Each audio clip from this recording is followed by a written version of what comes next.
Hey, everybody. Hey, how's it going?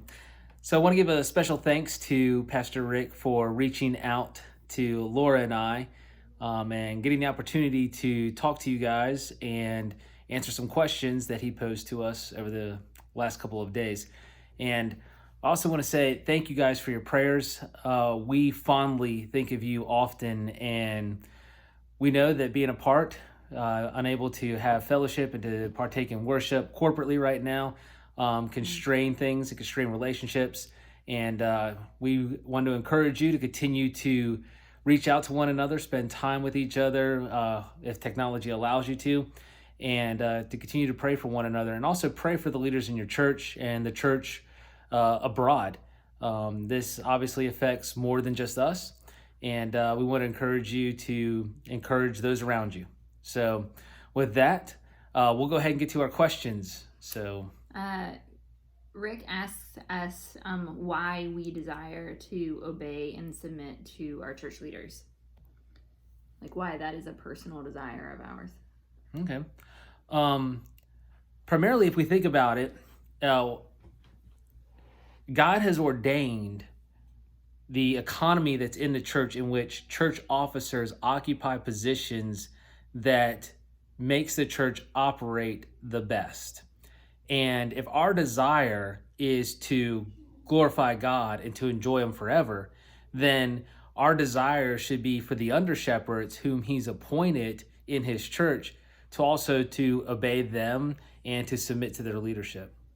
Yeah, I mean, I think about the way that we explain following scriptures to our children, and I remember there's a Francis Chan book, The Big Red Tractor, and then it uses the phrasing that it was important to use the manual that told them how to operate the tractor, because that's what the creator of the tractor, those are the instructions. He made it, and so he knows how it works best, and we can only use it well if we use the instructions.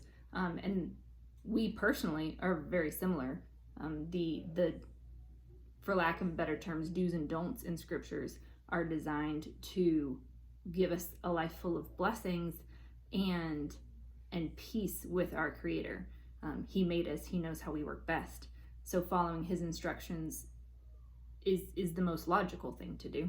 And the church is His bride. It's His creation, and it's important to reflect on the idea that it being His, that it's going to work best when we follow His instructions for it, and submission to leadership is one of those primary instructions. Yeah, and I think you kind of hit a nail on the head. Also, if we look at scripture overall, we have descriptive text, prescriptive text, and that's when scripture gives us medicine. Hey, do this. This is good for you. A text can be regulative. You must do this. You shall not do that. Or it could be descriptive or normative, basically saying this is what normally happens. But in the text that we look at in Hebrews, it's prescriptive. It's telling us this is what's best for you, and here's your medicine. And so with that in mind, I think that's what really kind of a desire to honor God through how we honor our elders and church officers that He has appointed in our lives. If we want health for our church, then we're going to need to follow the instructions of how God says it operates best.